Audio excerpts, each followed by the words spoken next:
Joins us tonight. Mr. Morgan, thanks very much for coming on. So this is not at all, I keep hearing, even from guests we have on this show, but certainly on the other channels, and they're never, ever challenged, that we are at record low levels of illegal immigration. So what are these numbers?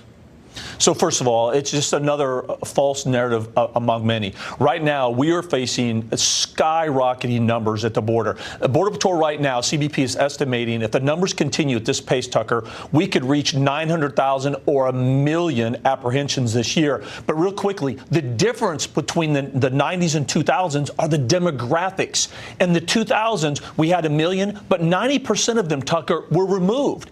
This year, we could reach 1 million. The difference is because they're family units and children, we will release 65% of that million. 650,000 will be released into the United States. That's the difference. It's a crisis.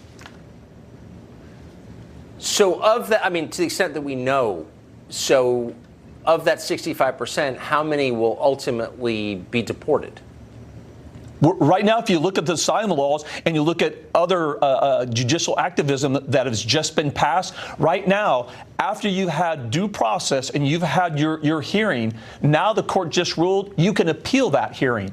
That's basically a lower court creating amnesty. So basically, as a family unit or child seeking asylum, you're here indefinitely.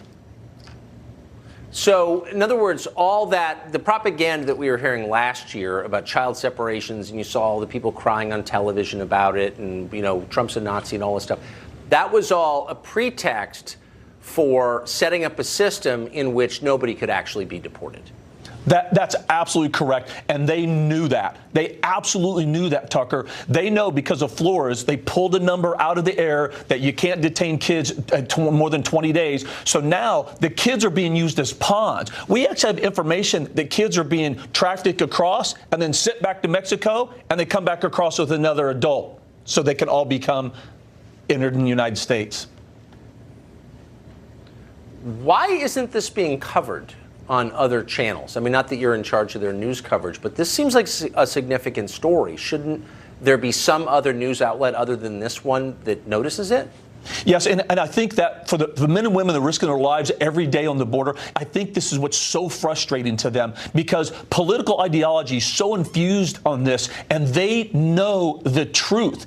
And that law enforcement, Tucker, we can only draw one conclusion, that this is being driven by political ideology rather than doing what's in the best interest of the safety and security of this nation, as well as those illegally entering. Kids are being abused and used as pawns more and more every day because Congress won't do their job, Tucker. It's really stunning. Mark Morgan, thank you very much for coming on tonight. Good to see you. You bet. Thanks for having me.